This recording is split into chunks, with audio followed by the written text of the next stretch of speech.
Voy a grabar esto. Muy bien, aquí está otra vez. Muy bien. Listo. Elvin, no sé si querés ir empezando.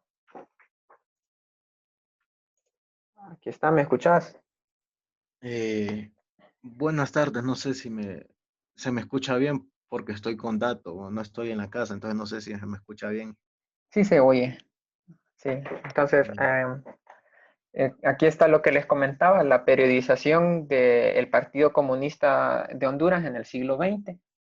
¿Por qué hablamos del Partido Comunista a pesar de que la formación se llama la izquierda en Honduras, que es algo general, es algo amplio? Y aquí está la justificación. La historia de la izquierda en Honduras está representada por la historia del Partido Comunista de Honduras en el siglo XX, porque fue lo que tuvo más auge. Y aquí están las 4 etapas que les comentaba en la que dividimos esta formación. Una primera etapa del Partido Comunista a mediados de los años 20 y mediados de los años 30, su reconfiguración en el Partido Demócrata Revolucionario Hondureño entre los años 40 y 50, la refundación del Partido Comunista a mediados de los 50, que llega hasta la caída del bloque soviético en el año 91, y una pequeña parte de la división entre el Partido Comunista de Honduras y el Partido Comunista Marxista-Leninista de Honduras entre los años 70, finales de los 60, inicios de los 70. Y una pequeña partecita en donde hablamos del final de esta tradición de las organizaciones comunistas. Así que le dejo a mi compañero Elvin.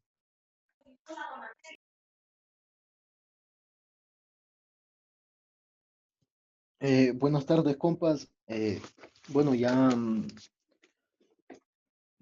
como lo dijo el compañero Josué, vamos a empezar y se enfrasca más que todo en lo del Partido Comunista, pero esto se da a inicios del siglo XX, pero em, para contextualizar, para llegar al punto de que se llegó la madurez del partido para esos años, todo tiene sus raíces un siglo antes, que es a finales del siglo XIX con la famosa reforma liberal que ya todos hemos escuchado, que es cuando, bueno, es de contextualizar desde ese entonces para llegar a entender todo el proceso de maduración que dio a inicios del siglo XX. Entonces, al hablar de la revolución liberal, perdón, de la reforma liberal, eh, podemos decir, como contexto para entrar, podemos decir que la reforma liberal, guiada y dirigida por Ramón Rosa, que era un ideólogo,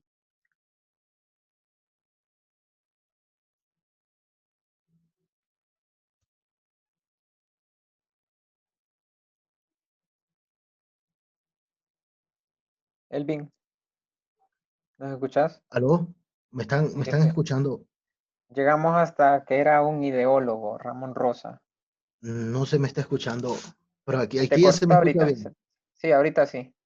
Bueno, lo que les decía, hubo un periodo, todo inicia un periodo luego de la Federación Centroamericana, que cuando cae la Federación Centroamericana en 1938 inicia un periodo de conservadurismo en la región. Y este periodo cae en 1876 con Ramón Rosa tomando las armas y con el bando liberal que deponen al presidente José María Medina, que este fue el último presidente conservador.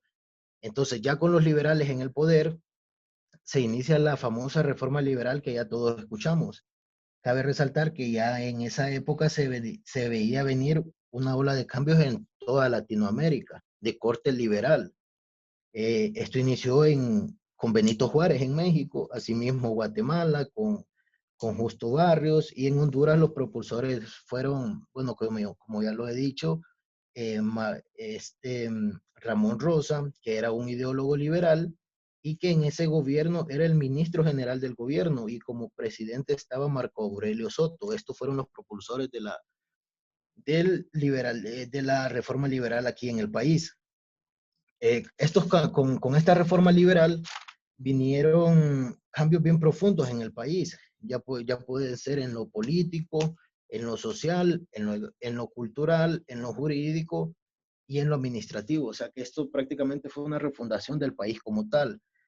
También algo que fue clave es en lo económico, un cambio económico que se dio, dado que dentro de lo económico fueron dando leyes de fomento a la agricultura,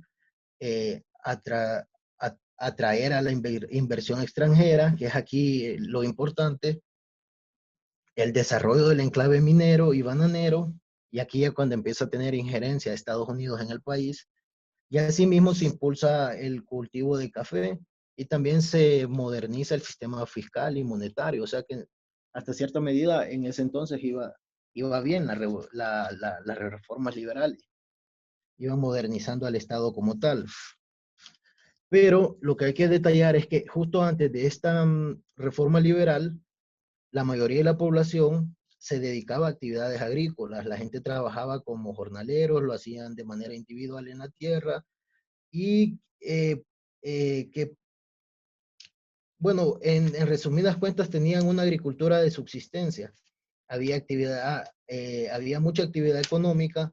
Unos se dedicaban a cría de ganado, a manufactura de puros, sombreros, cultivo de tabaco, caña de azúcar, y estos productos se comercializaban en los mercados vecinos sin que hubiese un mediador o un mercado dominante exterior. Esto era una compraventa como tal, sin ningún tipo de mediador que buscara generar ganancias en el traspaso de dicho producto. Esta actividad económica hacía que no fuesen tan marcadas las diferencias sociales y económicas dentro del país en el siglo XIX. Pero bueno, ya con la reforma liberal y una vez abierta nuestra economía a la inversión extranjera, eh, se buscó la inversión extranjera y se le dio generosas concesiones políticos y económicas. Y es cuando empiezan a surgir estos monopolios económicos extranjeros que y con esto vinieron a marcar drásticamente las desigualdades económicas en el país. Y ahí es donde se inicia un proceso de proletarización. Ojo con la palabra, proletarización. Eso es cuando la población mayormente agrícola y con una economía de subsistencia es arrastrada por la necesidad a realizar el trabajo asalariado, a vender su fuerza de trabajo, como diría Marx. Y asimismo generarle la ganancia a los dueños de los medios de producción, ¿entiendes? Entonces, bueno, tras dicha reforma liberal, la economía empezó a girar en torno en la minería y en el cultivo de bananos. Y con esto siguió en pie el proceso de proletarización a una manera bien avanzada. Bueno, ya con el inicio del enclave minero y bananero, vinieron los monopolios, ¿verdad? Por ejemplo, en la minera ya se inició la Rosario Mine Company, que se fundó en 1880 y que, por cierto, Marco Aurelio Soto, el presidente, era dueño de dicha minera y entonces era socio de la Rosario Mine Company. Entonces a él esa onda le convenía, pues, porque como presidente para fomentar la inversión y también le generaba ingresos propios. Entonces, asimismo, también se empezaron ya una vez iniciado el siglo XX, vino también la United Fruit Company, que fue fundada en 1912, y la Cuyamel Fruit Company, que fue fundada en 1911, un año antes que la anterior. Al generar tanta ganancia, estos monopolios de las bananeras empezaron a invertir en otros sectores económicos de la sociedad, a tal punto de controlar la economía del país. Financiaban guerras civiles, tenían una lista de sueldo a políticos para que legislaran en cuanto a sus intereses, e incluso sus abogados tenían altos cargos en el gobierno. Es un comentario bien exacto en el que se decía de que era un estado dentro de otro estado. Y ese estado como tal controlaba un estado que no servía nada más que para administrar las cuentas y ser útil a estas compañías fruteras. Cabe resaltar que la United Fruit Company tenía corte nacionalista, o sea que estaba bastante influenciada por el Partido Nacionalista. y la Cuyamel Fruit Company estaba influenciada o ellos influenciaban a los liberales. Entonces siempre había esa pugna entre conservadores y liberales como tales. Los conservadores, los nacionalistas, ya habían evolucionado a eso. Lo curioso de estas bananeras es que todo el país giraba en torno a ellas.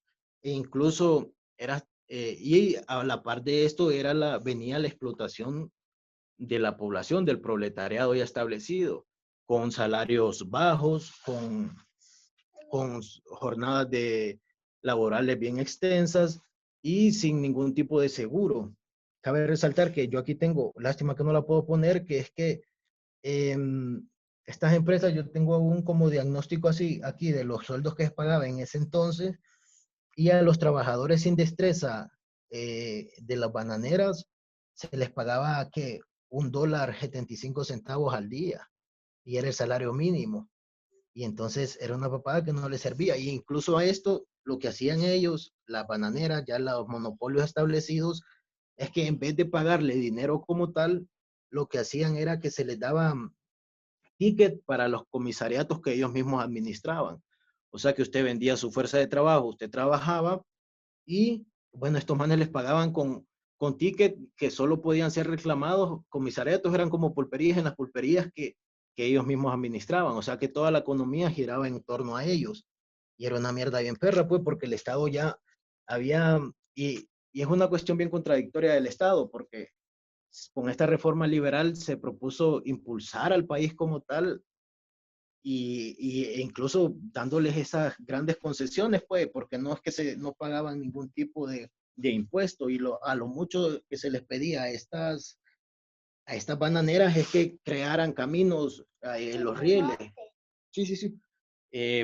Para poner carreteras o para crear estos caminos de los trenes para poder conectar las vías las diferentes ciudades del país, pero incluso hasta eso mismo dejaban de hacerlo, o sea, se prometía al principio, pero no había un Estado fuerte como tal que las regulara y que las dominara y que hicieran lo que ellos dijeran, pues, porque como tal eran el Estado, pero no, como estaban totalmente influenciados por estas bananeras, por eso es que no se podía hacer nada más.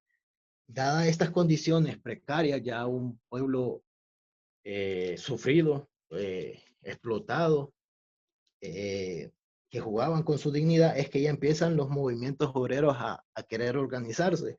Incluso para 1918, luego del auge, todo el siglo, la década de los 20 es un auge de la Revolución Rusa, de la Revolución Rusa, porque, bueno, trascendió, fue tan trascendental a nivel mundial que todos ya empezaron a ver como un ejemplo a seguir a los bolcheviques. E incluso ya en 1918 se tienen documentado de que los obreros empezaron a, a tratar o a iniciar como tal círculos obreros de estudios marxistas, le llamaban ellos. Y ya es cuando ya obreros quizás que a duras penas podían leer o escribir, ya empezaban a, a, a preguntarse qué era el marxismo o qué era esa cuestión de que las personas trabajadoras tuvieran el control del Estado.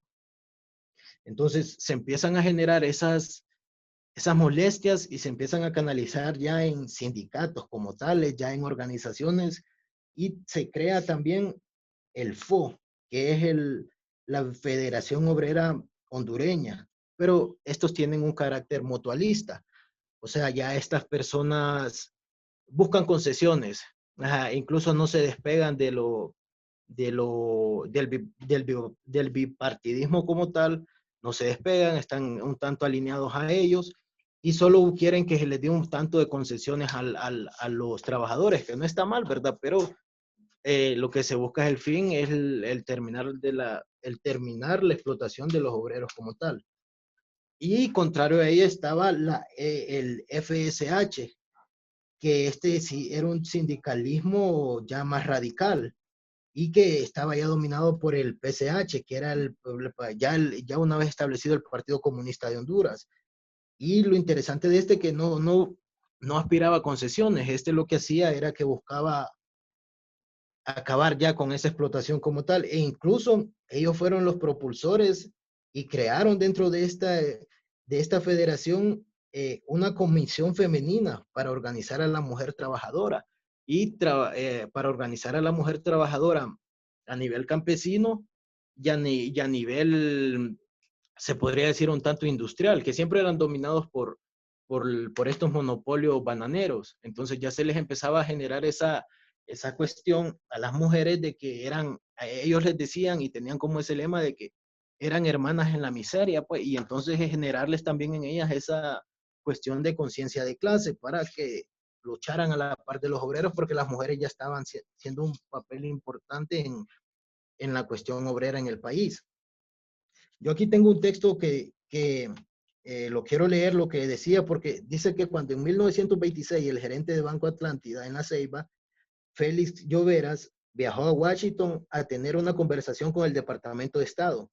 ¿Por qué? Porque ya en ese entonces Estados Unidos, ya al ver el auge de la Revolución Rusa, de los bolcheviques en 1917, ya se empezó a preocupar de que los movimientos obreros se emanciparan, de que la clase dominante empezara a desestabilizarse por este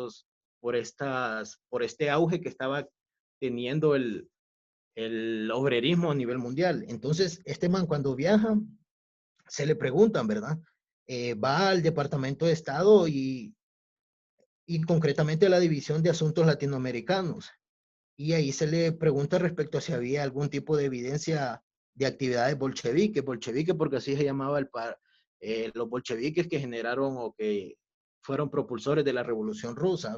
Entonces se le preguntó de que si habían actividades bolcheviques en esa ciudad, en La Ceiba, y él respondió de una manera afirmativa diciendo, las organizaciones en Ceiba están completamente imbuidas con bolcheviquismo y los periódicos obreros a menudo citan las obras de Lenin, de Trotsky, y los tenían como ejemplos para el hombre trabajador. Los comunistas locales presentes, hasta donde sabía, eran hondureños, pero sin duda están en correspondencia con comunistas de México y recibían instrucciones de estos últimos. Bastantes cantidades de literatura comunista era diseminada en el distrito de La Ceiba. Pensaba que algunas de ellas procedían de México, pero algunas otras se imprimían aquí en el país de manera clandestina. Entonces, esto es para contextualizar un poco lo que se vivía en la década de los 20, que fue bien ajetreado. Y ya ahí es cuando hablamos de Manuel Cálix Herrera, uno de los propulsores del primer partido comunista, ¿verdad? Se dice que hay bastantes contradicciones. Unos dicen que en 1923, otros que en el 27, otros que en el 28 que se fundó el Partido Comunista. Pero según se tiene entendido y según la fuente de este libro de Historia de los sin historia, se dice que en 1927 lo que sí fue propulsor Manuel Cálix Herrera fue de una como comunidad llamada Sociedad Leninista, que siempre era en base al estudio y del marxismo y del leninismo. Para ya en 1928 fundar el Partido Comunista como tal. Manuel Cálix Herrera, este fue el pionero como tal del movimiento obrero. Eh, no sé si le das la siguiente diapositiva, Josué.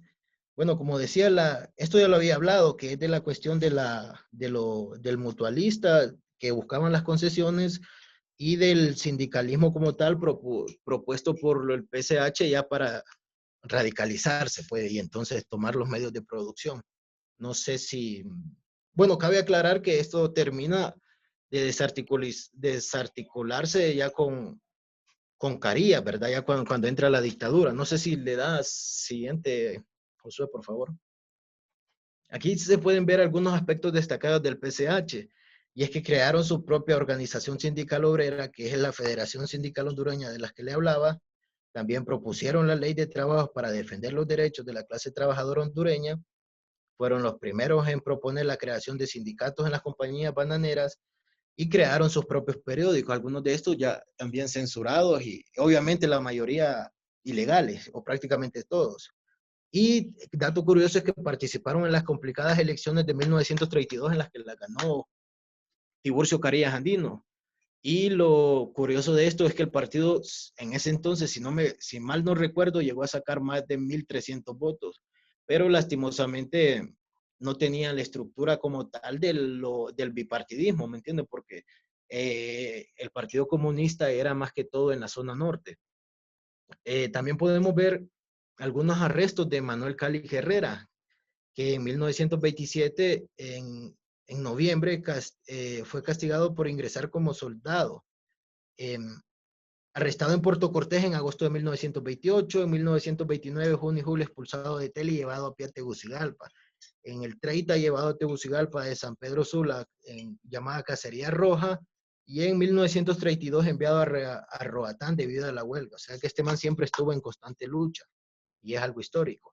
Y los sobrenombres que se le conocían era el común, el que se le dice a toda la persona que es comunista, que es el comunista como tal, también se le decía, y este sí me gusta bastante, cacique de los bolcheviques hondureños. Y el otro que también se le llamaba fanático comunista, el radical. No sé si le da siguiente, no sé. Bueno, aquí podemos ver una pequeñísima introducción de los propulsores de ese primer partido comunista. Manuel Cali Herrera, que fue el fundador y primer secretario general del Partido Comunista de Honduras, y único candidato a la presidencia por parte de su partido. Falleció a la edad de 36 años por tuberculosis, estando en prisión. Lo interesante de esto es que para ese entonces estaba, creo que a Froilán Turcio se le envió una carta, en esos años se le envió una carta para que él ingresara a la Tercera Internacional.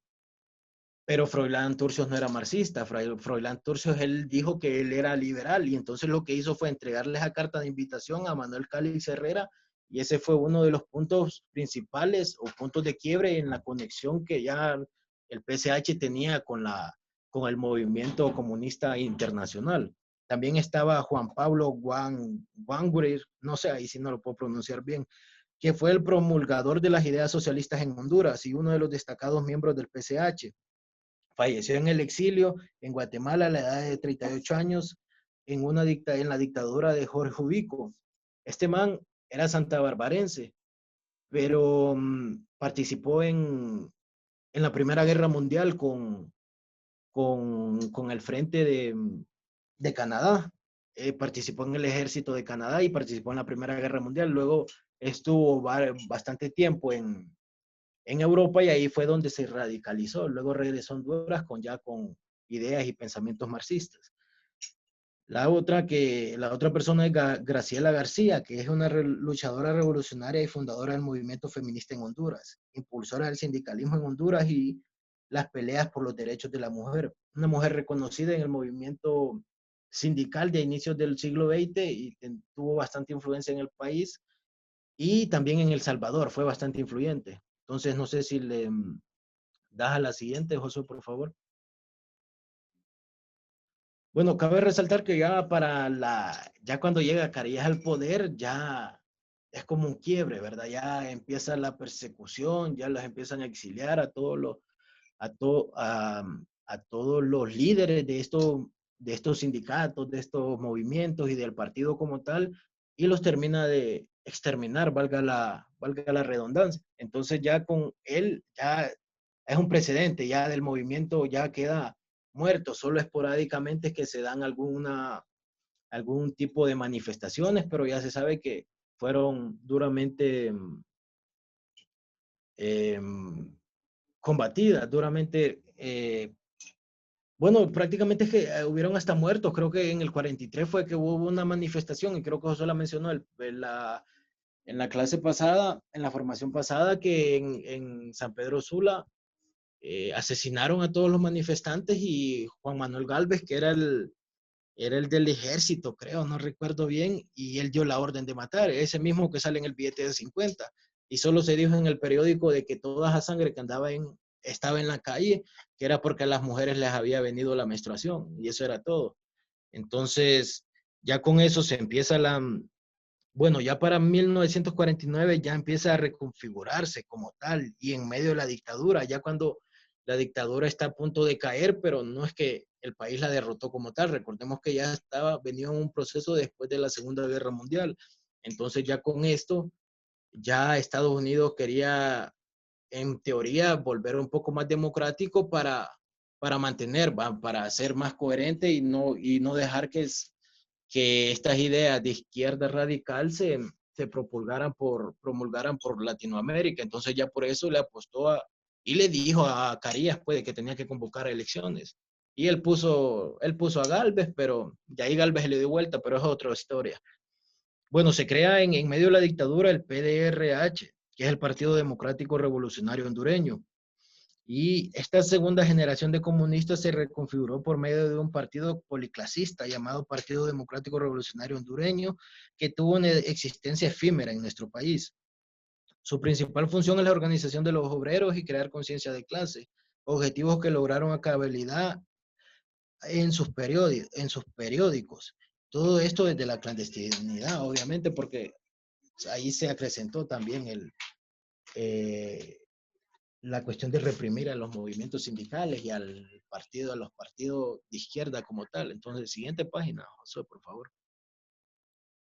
Bueno, aquí están las organizaciones fomentadas por el PDRH y los mismos comunistas como tal.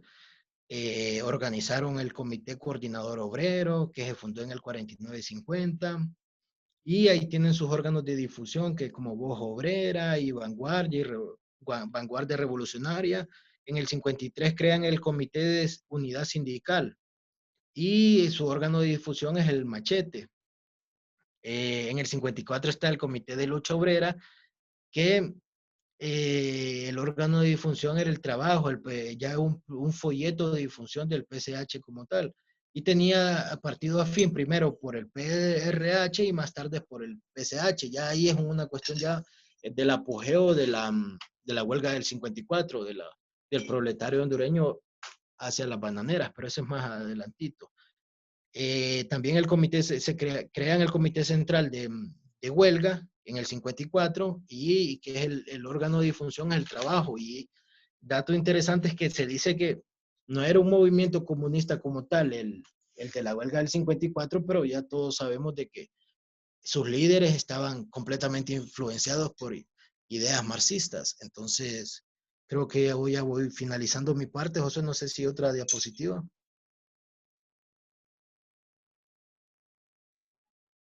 Josué. Hola, sí, estaba viendo en el celular las otras diapositivas, pero fíjate que aquí ya podría dar una conclusión porque la siguiente diapositiva ya es la transición del Partido Demócrata Revolucionario Hondureño al Partido Comunista de Honduras y ahí ya entraría mi parte.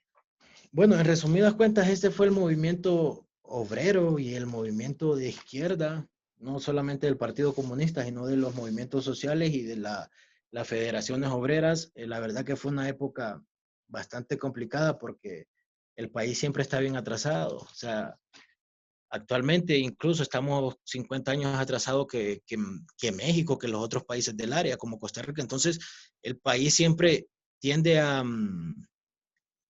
madurar tardíamente. Entonces, fue una época bastante complicada, llena de represión, en las cuales siempre es bueno recordar estas figuras y siempre es bueno leer sobre estos temas porque hay que conocer nuestra historia. Entonces, me quedo con esto, ya el compañero José va a tirar la otra parte y al final, pues si tienen algún tipo de pregunta, pues ahí la hacen y a ver de qué manera la contestamos en conjunto o vemos qué pedo y la investigamos y no la tenemos.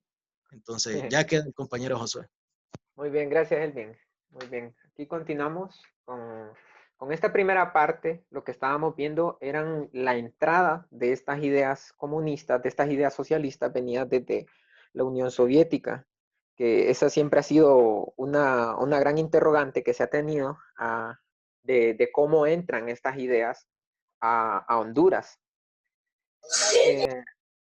Juan Pablo Wainwright, o Juan Rayo, como se hacía llamar él, que Juan Rayo fue uno de sus diferentes nombres clandestinos, y también para facilitar la pronunciación de su nombre, eh, al haber estado en Europa, volvió aquí como un brigadista de Socorro Internacional, Socorro Rojo Internacional. Ya eran las brigadas, como decir la Cruz Roja, pero impulsada por la Unión Soviética. Entonces, él era un hombre muy culto, su padre era un hombre de origen inglés y tenía bastante dinero. Entonces, él tuvo acceso a educación, peleó, también fue alguien formado por el ejército canadiense. Como Canadá todavía en ese momento era colonia de los británicos o tenían todavía bastante contacto, em, pudo pelear a nombre de ese ejército en la guerra y también tuvo educación por parte de ese ejército.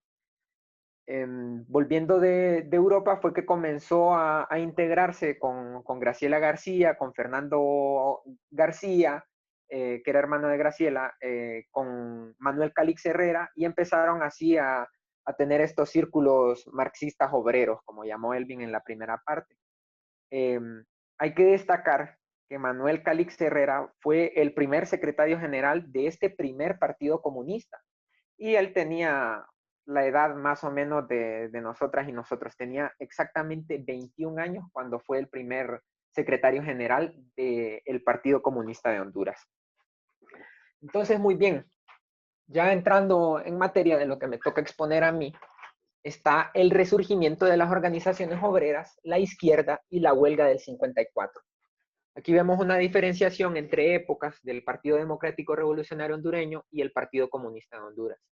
Por parte del PDR vivió en la completa clandestinidad y salió a la luz en medio de la dictadura de Carías, y su papel organizador por medio de sus periódicos fue vital.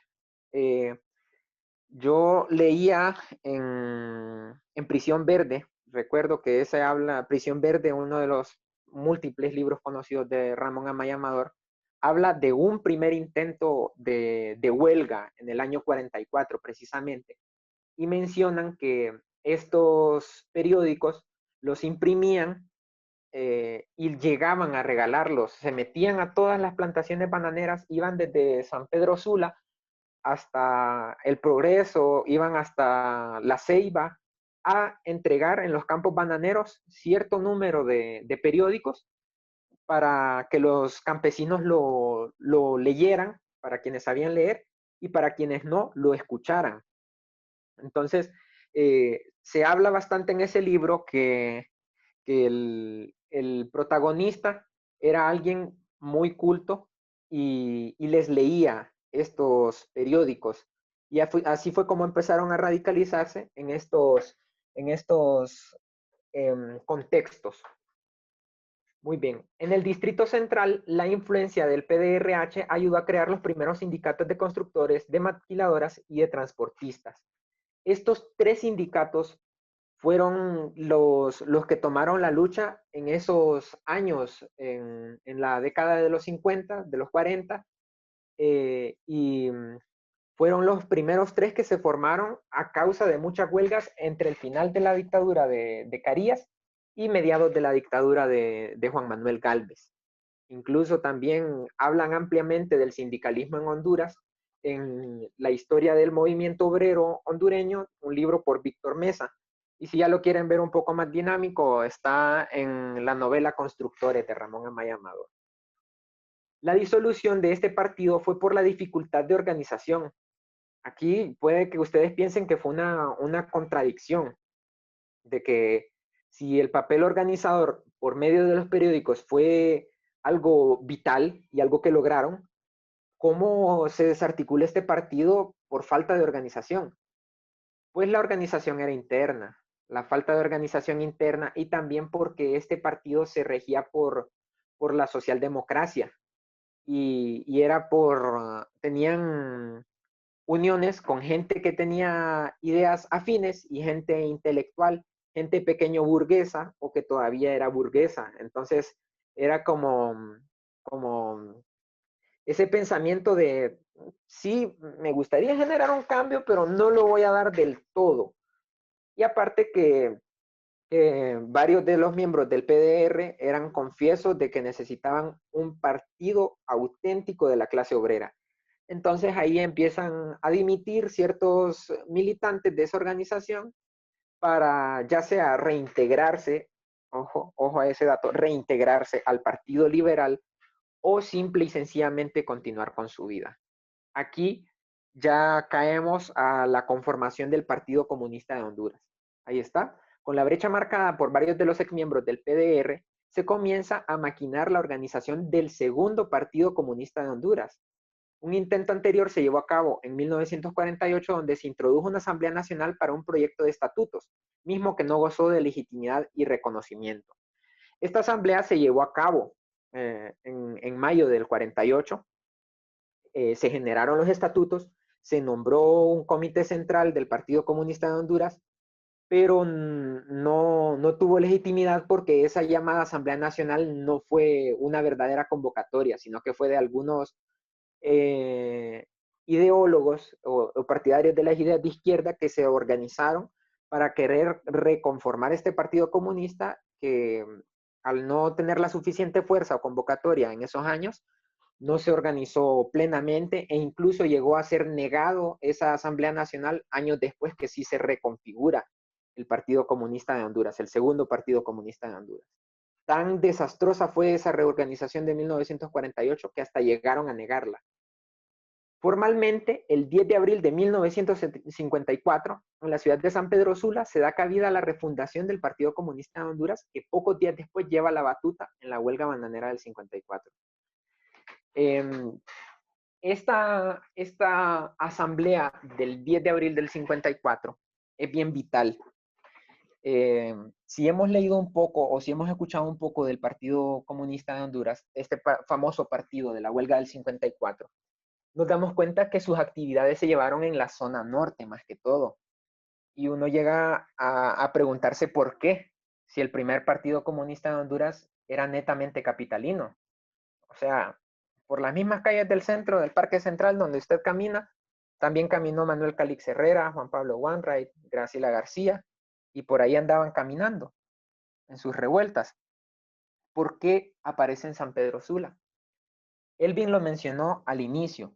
Él hablaba de que aquí había correspondencia entre delegados de la Unión Soviética, de la conformación internacional de los partidos comunistas a nivel mundial, y hubo aquí en Honduras en el año 1928 una delegación para evaluar cómo estaba la organización del Partido Comunista en Honduras, y existen estos documentos, solo que están muy bien resguardados por coleccionistas privados o por historiadores, donde está la recomendación por parte del Comintern, que era el comité de organización de la Unión Soviética, que se le dice al Partido Comunista trasladar su sede a San Pedro Sula por la accesibilidad del puerto y años más tarde del aeropuerto.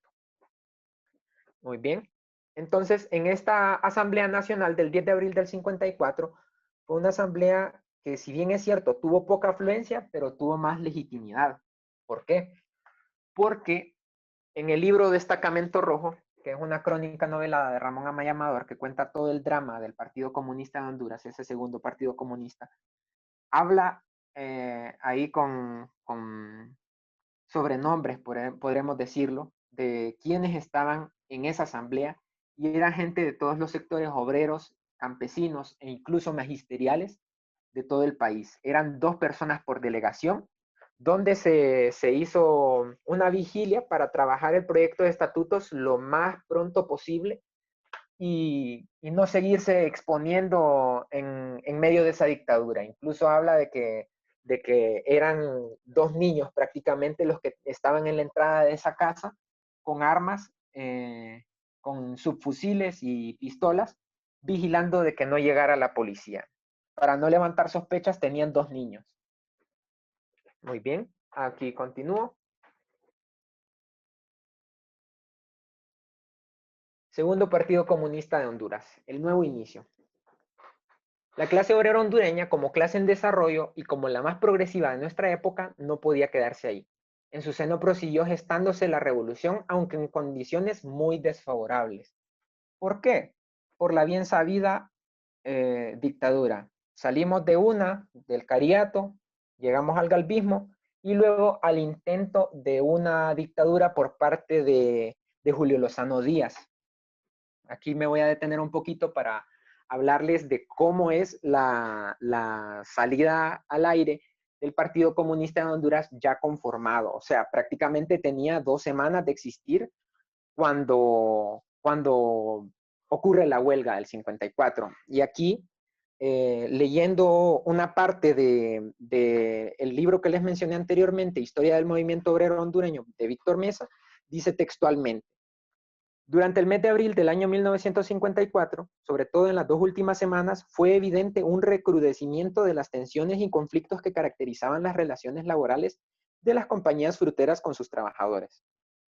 En abierta violación a lo establecido en el Decreto Legislativo número 96 del 4 de marzo de 1949, que obliga al pago de doble jornal los días festivos, la sección administrativa de la Tela Railroad Company, principal subsidiaria de Honduras de la United Fruit Company, en el puerto de Tela se negó a reconocer este derecho de los trabajadores del muelle el día 10 de abril.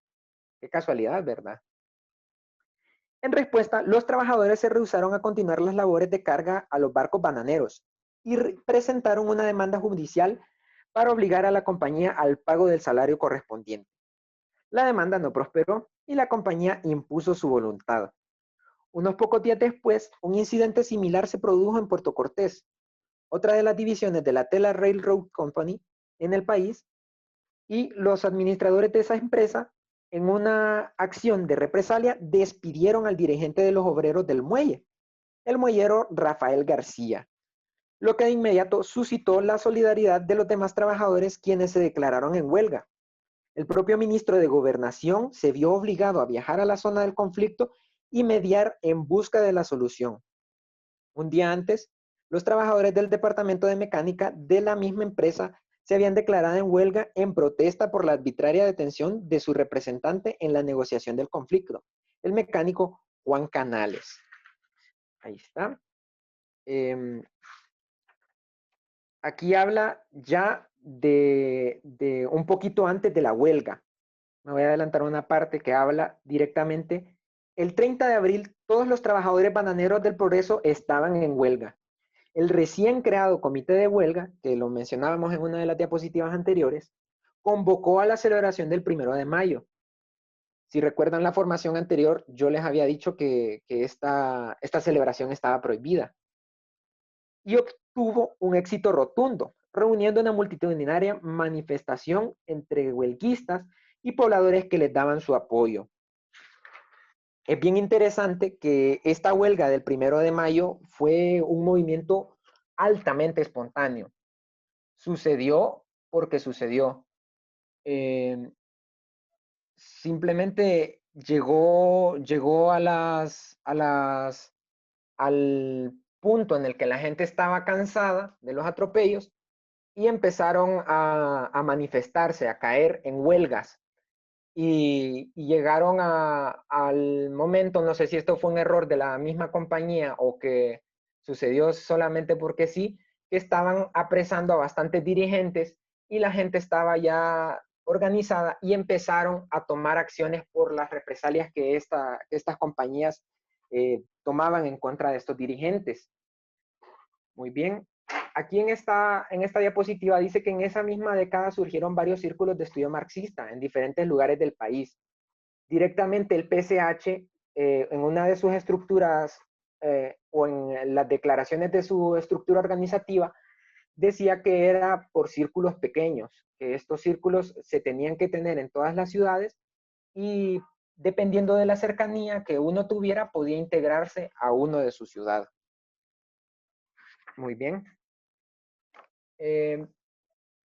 Cuando se desarrolló la lucha antifascista, o sea, ya la Segunda Guerra Mundial, afloró su presencia de manera más concreta, pero sin vinculación. Al desatar la Segunda Guerra Mundial, el imperialismo, los marxistas hondureños se incorporaron a la lucha pública del lado de la coordinación antifascista, que encabezaba la Unión Soviética. Entonces se notaba ya un mayor contenido ideológico y político marxista, pero en el terreno de la organización se marchaba a la parte posterior, aunque para todos el objetivo fundamental era la fundación de un partido comunista. O sea, hay contradicciones por parte de Estados Unidos. Al estar aquí en Honduras o al estar en toda Latinoamérica, que se dieron estos movimientos antiimperialistas, anti-yanquis, como le llamaban en esos momentos, los mismos gringos decían que su propia propaganda en contra de la dominación de de alguien superior no debía gestarse, que no debía permitirse o ni siquiera imaginarse, era algo que les estaba causando problemas a ellos mismos. ¿Por qué? Porque Estados Unidos tenía de patio de juegos a Latinoamérica y lo sigue teniendo.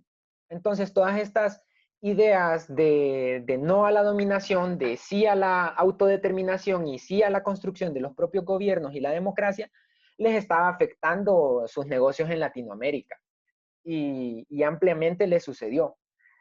¿Por qué sale Carías de su dictadura? Él que fue tan fiel y tan servilista a las bananeras, porque él era demasiado represor, era demasiado opresor y era un sanguinario, así de sencillo. Entonces lo cambiaron por Juan Manuel Gálvez, que era alguien hasta cierto punto más suave, y, el primer periodo de Juan Manuel Gálvez, o no, el último periodo de Juan Manuel Gálvez en la administración presidencial, eh, se le dio esta huelga, que duró 69 días, la gran huelga bananera, y que terminó en el sindicalismo aquí en Honduras. Juan Manuel Gálvez debía, creo, todavía como 6 meses o 4 meses de presidencia antes de las elecciones, y él salió de la presidencia con la excusa de que tenía problemas de salud, pero Juan Manuel Gálvez murió hasta 1974, o sea, 20 años después de todo esto. Y dejó la administración presidencial por lo mismo, porque él era un represor y porque no le había sido tan fiel a los gringos como lo había sido Carías. En los intentos de derrocamiento de Julio Lozano Díaz en los años 56, 57, el propio Carías Andino andaba financiando a los guerrilleros o a la gente que se organizaba en movimientos de huelga para que lo restituyeran a él como presidente. Carías fue a elecciones 3 veces luego de que lo sacaron a él como mandatario y andaba financiando grupos subversivos, como se les ha llamado siempre, desde siempre, para que lo restituyeran a él como presidente. Imagínense la desesperación en la que cayó. Muy bien, a este muchacho del lado derecho probablemente varios lo hemos visto. El siempre conocido Lorenzo Zelaya, uno de los mártires de la masacre del Jute. Lo que viene es ya la historia contemporánea vivida por todos los presentes en la conferencia regional que daría vida al Partido Comunista. Dionisio Ramos Bejarano, que su nombre de guerra era Rotundo García, fue el primer secretario general de esta nueva etapa. El fuerte del Partido Comunista de Honduras, de este segundo Partido Comunista, eran esos círculos de estudio marxista. Y este partido se caracteriza entre su etapa de 1954 a 1965 porque luchaban por sobrevivir. Su punto álgido es la matanza del Jute. ¿Por qué luchaban por sobrevivir? Fácil, estaban en medio de dictaduras cachurecas, estaban en la persecución anticomunista por parte de los gringos y estaban operando en la ilegalidad. La Constitución de 1936, promulgada por Carías Andino, aparte de permitir la reelección y los periodos presidenciales de 6 años, volvía inconstitucional a los partidos comunistas en Honduras. Este PCH, este Partido Comunista, gozó del respaldo y del reconocimiento del Partido Comunista de la Unión Soviética. Fue algo bastante relevante aquí en la región, que más adelante vamos a ver un choque cuando se dividen estos partidos. Las juventudes comunistas. Esto es algo muy, muy interesante. Esta frase que tengo aquí entre comillas es parte de un panfleto que daban las propias juventudes comunistas describiendo qué era la juventud comunista. Y aquí dice que es una organización política integrada por jóvenes obreros, campesinos, estudiantes y todos aquellos muchachos de entre 15 a 26 años de edad que aspiran a cambiar profundamente la injusta estructura económica de nuestro país. Esta organización se planteó para ser un auxiliar del Partido Comunista de Honduras, luchar contra el capitalismo y el imperialismo, ser una escuela de lucha por el comunismo, desarrollar la unidad y fortalecer la organización. Esto es ampliamente conocido para quienes han estudiado la materia.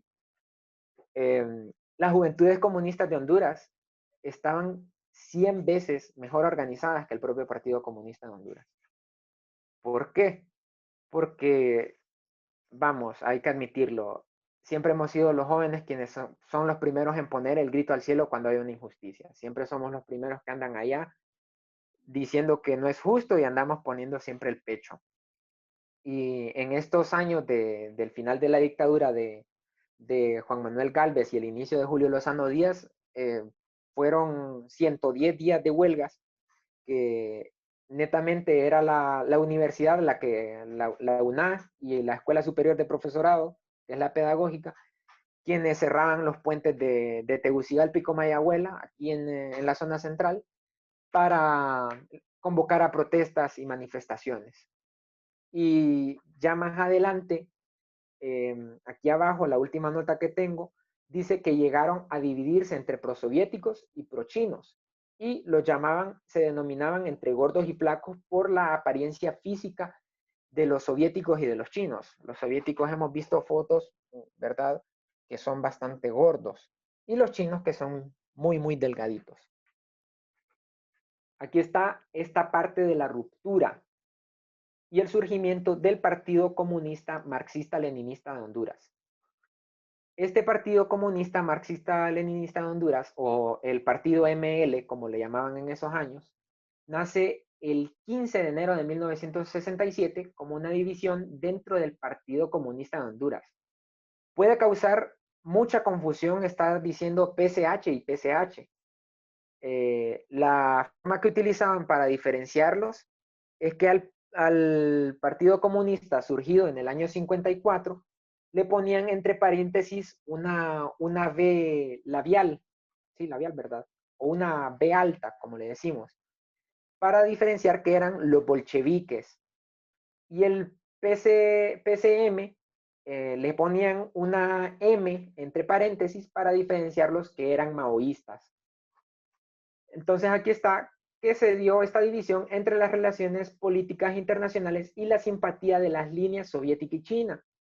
El partido marxista se identificó con el maoísmo, logrando una fuerte influencia de organizaciones sindicales, campesinas y estudiantiles, y en mucho tiempo reflejó un enfrentamiento con las organizaciones influenciadas por el PCH. Su máximo exponente fue Agapito Robleda, o Renato Pereira, como se le conoció con su seudónimo. El PCM, al momento de que sucede esta división, luego de la matanza de El Jute, que fue un error táctico y técnico en la dirección de este movimiento armado, empiezan a cuestionarse su capacidad de acción como partido comunista. Unos eran partidarios a la revuelta de esos años y otros eran partidarios a mantenerse al margen de esta revuelta. ¿Por qué? Porque consideraban que no estaban lo suficientemente organizados o que no eran una organización lo suficientemente fuerte como para poder llevar a cabo una revolución armada. Entonces el PCM se divide y toma su propia línea. Fueron a Cuba una delegación del PCM para pedir dirección, aprobación y remitir un respaldo de parte del Partido Comunista Cubano, al mismo que se negaron y dijeron rotundamente a esta delegación: sus problemas internos como Partido Comunista no nos competen a nosotros. Y así los despacharon. Inmediatamente de Cuba viajan a la Unión Soviética, se van en avión y llegan a Moscú. Y llegan con esta delegación hondureña que iba a exponerle la situación organizativa en Honduras, y a pedir el reconocimiento por parte del Partido Comunista de la Unión Soviética. Llegaba a Moscú, poniendo los pies estaba, cuando llegó una delegación a recibir a estos hondureños y les dijo de entrada que ellos no iban a dar su reconocimiento. Ni siquiera dejaron que la delegación hondureña expusiese sus puntos de discusión. Y esa es la razón por la que el partido marxista toma una tendencia pro-China. Y es bien contradictorio porque a inicios en el año 66 el Partido Comunista de Honduras tiró un comunicado donde recriminaban la revolución cultural china por parte de Mao Zedong. Pero igual lo que necesitaban era reconocimiento y por parte de China lo obtuvieron.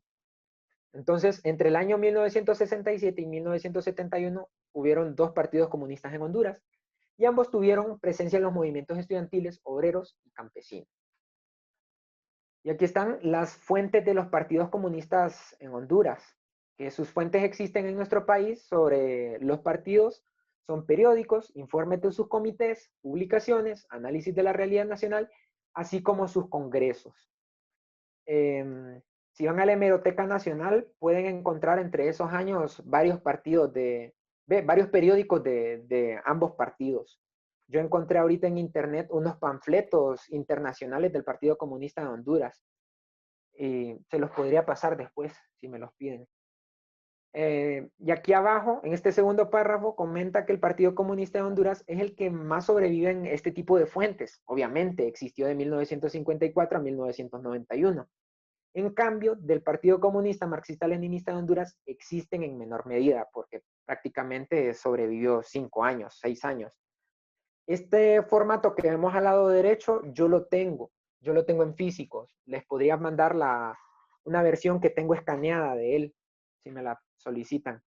Es bien interesante leer estas tesis porque el partido marxista se caracterizó por estar haciendo este tipo de estudios muy constantemente. El índice, les voy a leer así un par de puntos del índice de esta tesis que hablan sobre las raíces del partido, hablan del partido, el papel del partido en el proceso de liberación nacional, su crecimiento orgánico, la propaganda y las relaciones del partido marxista. Bien interesante esta lectura. Y aquí están las organizaciones que fueron impulsadas por ambos partidos comunistas, que vemos aquí el movimiento social al que pertenecían y el nombre de esta organización. Ahí de las que pude ponerle a qué partido las influenció o qué partido las impulsó, lo identifiqué, ahí sale en negrita. La formación pasada hablábamos bastante de la FESE y de los comités de lucha estudiantil y también del Frente de Acción Revolucionaria, que son bastante importantes en la historia de los movimientos estudiantiles. Aquí hablamos de la tendencia del Frente Estudiantil Socialista, que fue un movimiento efímero de la UNA, y el Frente de Reforma Universitaria, que fueron apadrinados por el PCM y tenían tendencia maoísta. A ellos les decían los flacos, y al Frente Estudiantil Socialista les decían los gordos. De la FUR no encontré si habían sido apadrinados por alguno de los partidos comunistas. Ya aquí las organizaciones obreras, aquí fue más que todo un trabajo en conjunto, quiera ser o no, reconocer. La FENASH, sí se me olvidó poner que fue el PCH que la impulsó. Y aquí las organizaciones armadas y clandestinas, el Frente de Acción Popular, el Comité Militar del Norte, las Fuerzas Populares Revolucionarias y el Movimiento Popular de Liberación Cinchonero. Que ahí están, que estos fueron ampliamente conocidos en la década del 70 y del 80. Y aquí están sus facciones guerrilleras, que de entre las que más destacan es el Movimiento Popular de Liberación Cinchonero. Desde los inicios del segundo PCH se ven diferentes estructuras guerrilleras, mismas que se levantaron siempre en contra de los regímenes impuestos por la embajada estadounidense. El punto de auge de estas organizaciones político-militares se dio en los años 80, en donde comienza a recrudecerse el panorama en Centroamérica por el triunfo de la revolución sandinista en Nicaragua, el fogueo de la guerrilla salvadoreña y su bien conocida ofensiva hasta el tope, y la implementación de la guerra sucia en Honduras. La guerra sucia la mencionábamos en la formación anterior, que fue todo este periodo de represión y persecución contra las organizaciones de izquierda. Dentro de estas organizaciones se encuentran los cinchoneros, que podemos ver una bandera de ellos al lado derecho, los cominos, que son los comités militares del norte, el Frente Morazanista para la Liberación Nacional, para la Liberación de Honduras, perdón, que a este frente pertenecía a José Eduardo Becerra Lanza, y él era parte del comité político, no del comité armado.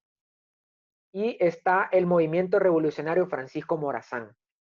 entre otros, que de estos últimos dos, del Frente Morazanista y el Movimiento Revolucionario, encontré dos proclamas también ahí en internet, se las puedo pasar.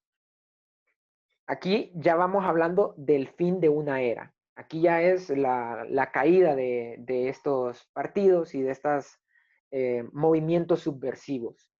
Y fue a partir de mediados hasta finales de los 80, o sea, a partir de 1986, si no me equivoco, hasta inicios de los 90, en el que comienzan las negociaciones de paz en las guerrillas centroamericanas. Y aquí son los tratados de Esquipulas I y Esquipulas II, impulsados por el presidente costarricense Carlos Arias, que es este señor que es el segundo de izquierda a derecha, creo. Sí, ese es Carlos Arias, es el segundo de izquierda a derecha. El que vemos en medio es Azcona, creo. Sí, es Azcona, expresidente de Honduras. Y al lado derecho, más a la derecha, está Daniel Ortega. Estos son todos los presidentes de Centroamérica. Muy bien. Para todas estas organizaciones subversivas se les garantizaba la constitución y legalización de estas como partidos políticos. Por eso podemos ver en Nicaragua el Frente Sandinista de Liberación Nacional, en El Salvador el Frente Martí para la Liberación Nacional, como partidos políticos funcionales. Y aquí en Honduras, el partido que es el único partido de Honduras que se ha creado por decreto es la democracia cristiana. Créanlo o no, la democracia cristiana era altamente perseguida en los años 90 y 80 por ser de conocimiento que eran guerrilleros. Tenían su sede ahí por el Parque Herrera, cerca del Teatro Manuel Bonilla, y a cada rato les botaban la puerta los de la DIN, los de la DIPOL, todas esas, la DIPOL no existía, ¿cómo es que se llama? FUSEP, perdón, era FUSEP, quienes llegaban a secuestrarle los documentos y todos los archivos. Muy bien, para todas se les garantizaba la constitución y legalización como partidos políticos, y el entonces presidente de Honduras, Rafael Leonardo Calleja, fue quien terminó de ratificar estos tratados. Muy bien. La desaparición de las organizaciones armadas comunistas y revolucionarias sucedió por el desgaste luego de la caída de la Unión Soviética. También luego de los tratados de Esquipulas que garantizaban, entre comillas, la paz en Centroamérica y el retorno de los exiliados, fueron estos últimos, los exiliados, quienes misteriosamente comenzaron a desaparecer o descaradamente eran asesinados. O sea, varios dirigentes o exguerrilleros que ya habían dejado esto y simplemente querían regresar a Honduras, muy descaradamente se les asesinó en la calle y nadie ha respondido al día de hoy por estos asesinatos. Muy bien. Y esta sería, creo, la última diapositiva. El Partido Comunista de Honduras es el partido revolucionario de la clase obrera, su vanguardia organizada y consciente. El partido está ahí donde están las masas y se proyecta desde la clase obrera hacia las demás clases y capas sociales. Que esa es parte del documento del programa aprobado por el tercer congreso del Partido Comunista de Honduras, llevado a cabo el 29 de mayo de 1977. Entonces, la tradición de la izquierda en Honduras se ha visto más marcada por parte de los comunistas. No se puede dejar por fuera que aquí han habido trotskistas, mejor dicho. Ha habido gente que se autodetermina como anarquistas, gente que netamente se determina como comunista, como marxista-leninista, como estalinista, pero la tradición organizativa en Honduras ampliamente se ha visto más marcada por un partido comunista en Honduras o por ambos partidos comunistas de Honduras. Y eso sería todo. Aquí está, si tienen algún comentario, pregunta sobre la presentación. Vi por ahí que mandaban un mensaje que si se les iba a compartir la presentación, sí se las podemos compartir. Ustedes solamente me escriben a mí o le escriben a Elvin para que se las pase. Entonces, eso sería todo de la tradición de izquierda en Honduras, que que la vemos marcada ya a partir de los años 90, vemos la lucha contra el neoliberalismo, y ya en el siglo XXI sigue esa lucha contra el neoliberalismo, el golpismo y los fraudes electorales. Con eso terminaríamos la presentación, Elvin y yo. No sé si Elvin quiere decir algo antes de terminar. Espera, te voy a encender la pantalla.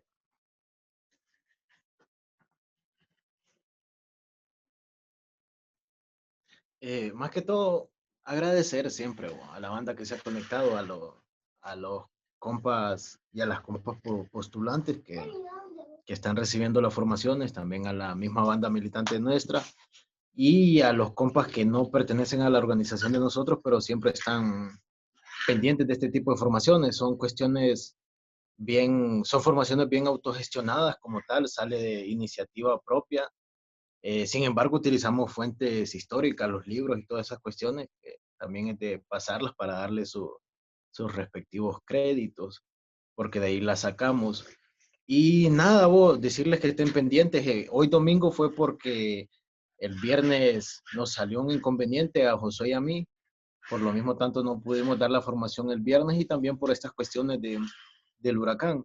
Entonces, nada, agradecer a la banda que se conectó y que se tomó la molestia de escuchar, y que los invitamos para el otro viernes. Pues el otro viernes el tema es de la izquierda amplia. Vamos a hablar un poco de cada tema, vamos a hablar un poco de las bases del anarquismo, de las bases del feminismo y de la base del comunismo. Algo bien general, algo bien corto, para que ya tengamos una idea de lo que enmarcan estas palabras, ya para que no estemos en el aire. Y más que todo los postulantes también, pues para que ya tengan una idea también de cómo se basa o bajo qué términos se rigen o bajo qué ideologías estamos dentro del movimiento. Así que nada, gracias, y el viernes fijo. Entonces, no sé qué onda, si, bueno, Josué dice alguna palabra o tienen alguna pregunta respecto al tema o a las siguientes formaciones, o si se quieren postular también, pues el espacio está abierto para la banda que no milita. Entonces, nada, solamente voy. Espero estén bien, así que Sí. Cuídense. Muy bien. Celeste tiene la mano levantada. Adelante, Celeste. Hola, buenas noches, jóvenes.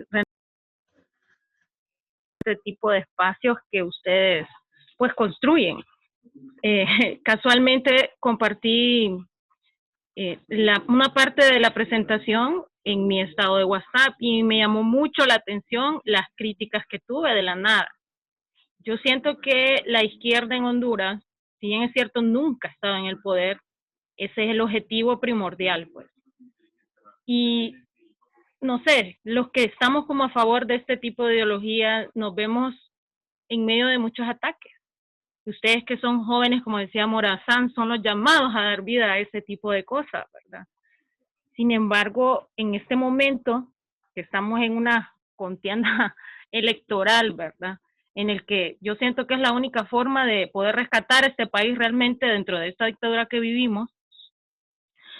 ¿Cómo podríamos nosotros, y esto sería como una propuesta que les voy a hacer, ¿verdad? Ahí dentro de su estructura, me gustaría que me invitaran también, ¿cómo poder abarcar este tipo de preguntas? Pues, que si la izquierda es, no sé, tantas cosas que me han dicho, que estamos arruinados, que por eso Honduras no prospera. O sea, hello, la izquierda nunca ha estado en el poder.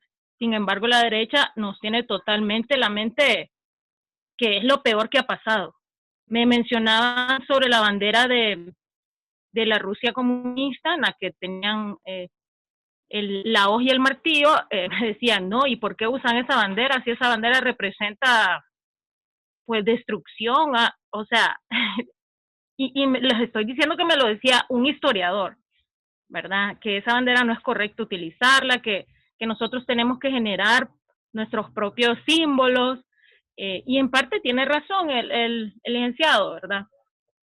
Pero sí creo que es importante que nosotros aprendamos a abarcar este tipo de preguntas que tiene la gente. A mí me gustaría saber, ¿verdad?, qué tipo de bibliografía utilizaron para poder hacer la presentación. Sí es importante, como decía el compañero anterior, para poder tener, pues, leer nosotros también y decir y hacer nuestras propias conjeturas y así poder pues abarcar este tipo de preguntas que tiene la gente, porque al menos yo, igual que muchos de ustedes, me imagino que nos vamos mucho más a la ideología de izquierda, porque creemos, ¿verdad?, que solamente en un trabajo colectivo y en donde la clase trabajadora tenga el poder de tomar sus propias decisiones y no sea el patrón o el que tenga que decir lo que tenemos que hacer siempre, y vivimos en un, ¿cómo podría decirlo?, en un avasallaje permanente, pero llegar a una conclusión para que la gente que nunca ha escuchado sobre estos temas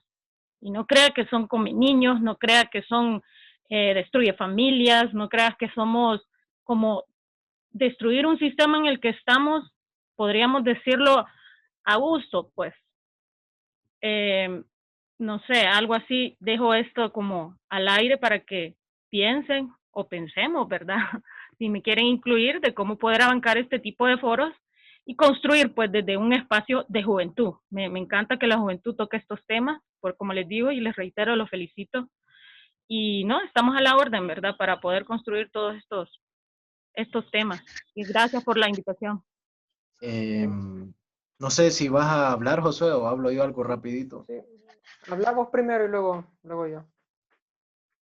Es que sí, la verdad que es que este sistema nos ha implantado ese miedo a lo desconocido, de que aunque lo que tengamos esté malo, pero es lo único que se puede tener.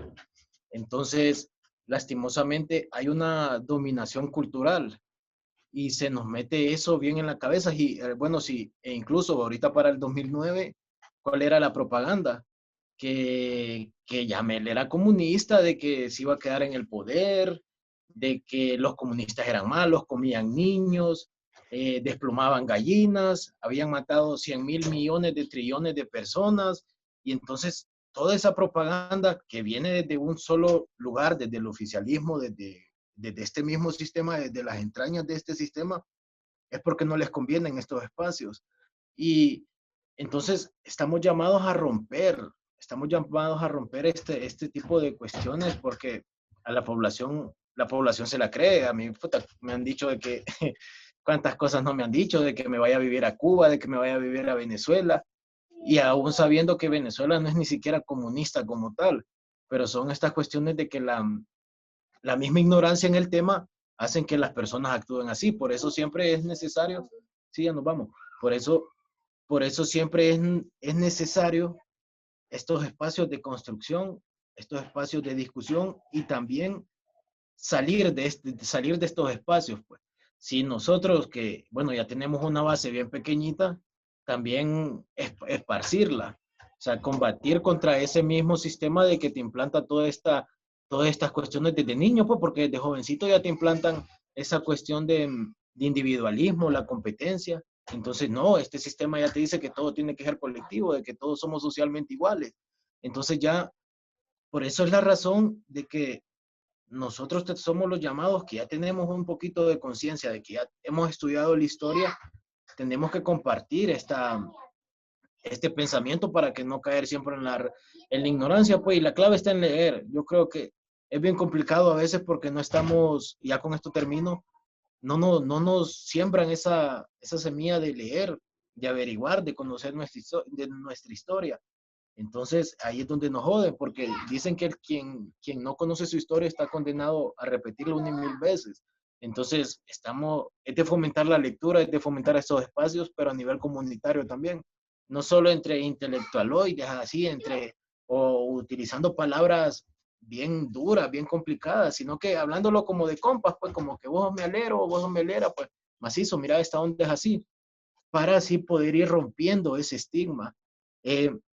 Y ya para finalizar, yo la bibliografía que utilicé es de Mario Argueta, Historia de los sin historia, que relata el movimiento obrero de los años de 1900 a 1950. También utilicé unas cuestiones de el socialismo y la clase obrera hoy. Y también utilicé el libro de Honduras, un estado nacional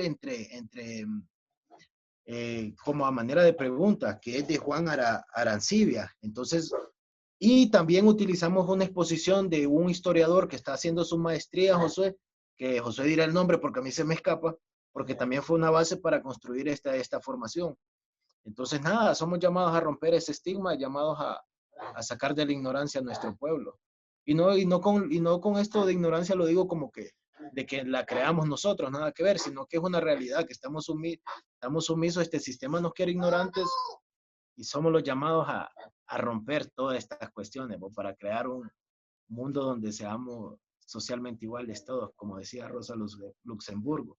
Y ya me quedo con eso. Entonces quedamos pendientes el otro viernes. Les quiero. Bien.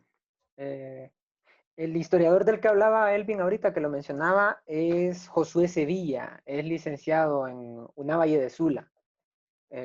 Ese cipote tiene una cantidad de información. Uy, son cohetes.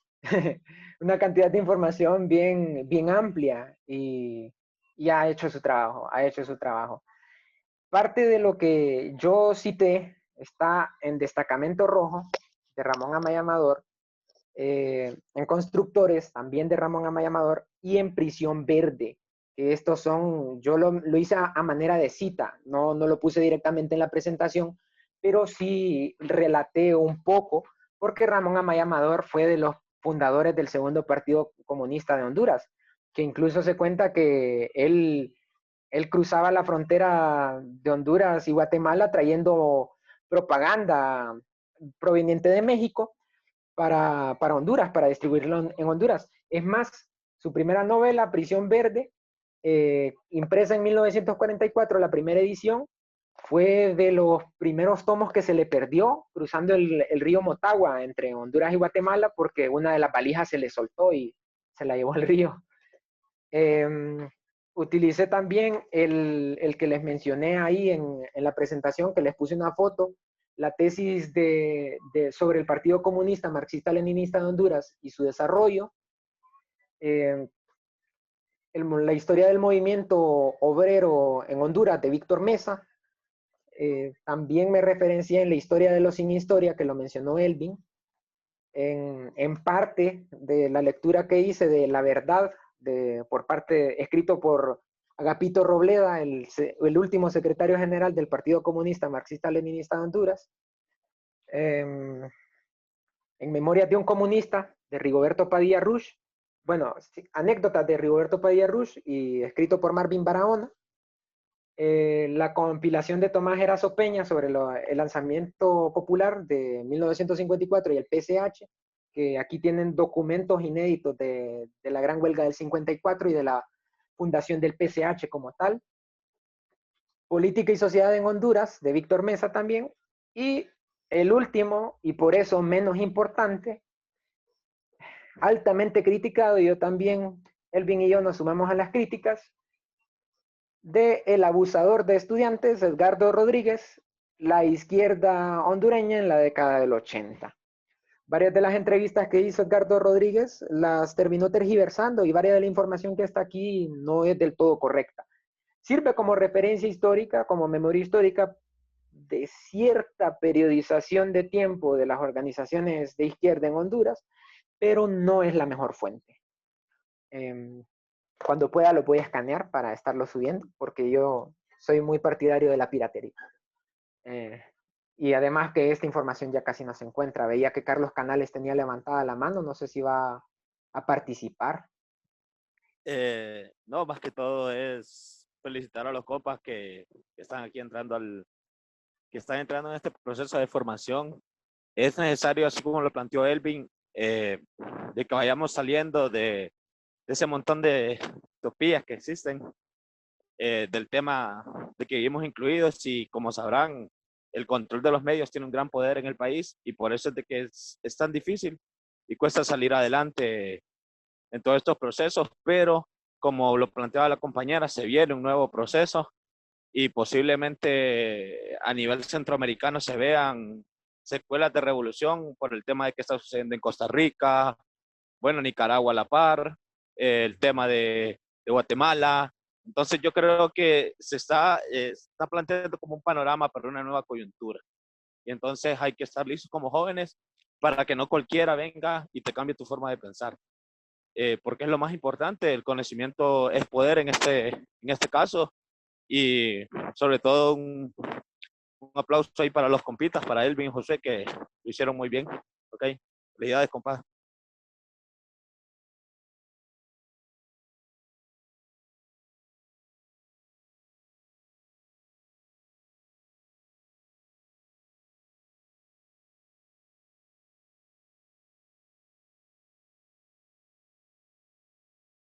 Muy bien, cipotas, cipotes. El otro viernes vamos a continuar con las formaciones. Van a ser a las 7 de la noche. Va a ser sobre la izquierda amplia el 27 de noviembre para que vayan apartando la fecha. 7 de la noche, se los repito. Se va a hablar sobre el feminismo, sobre el anarquismo y sobre el comunismo. Van a ser ya otros compañeros del Movimiento Amplio y Revolucionario Hondureño de Ciudad Universitaria quienes van a preparar esta formación.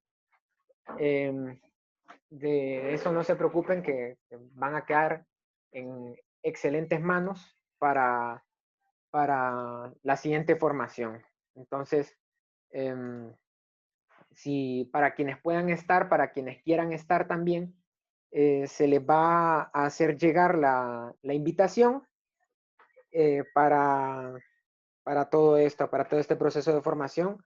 Como les decíamos, esto no es excluyente, no es algo determinante, si bien es cierto, es para los militantes. Aquí estoy compartiendo con el teléfono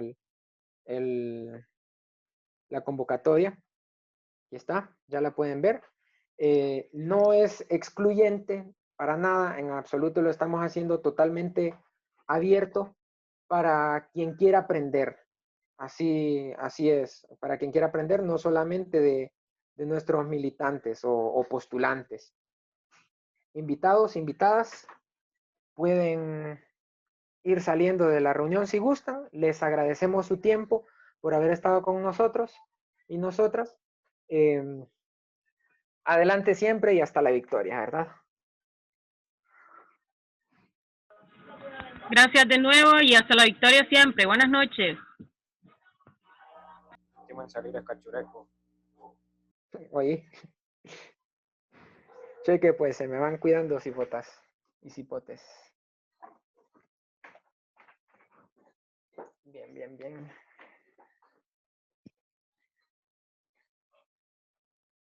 De nada, María, para eso estamos, para servirle.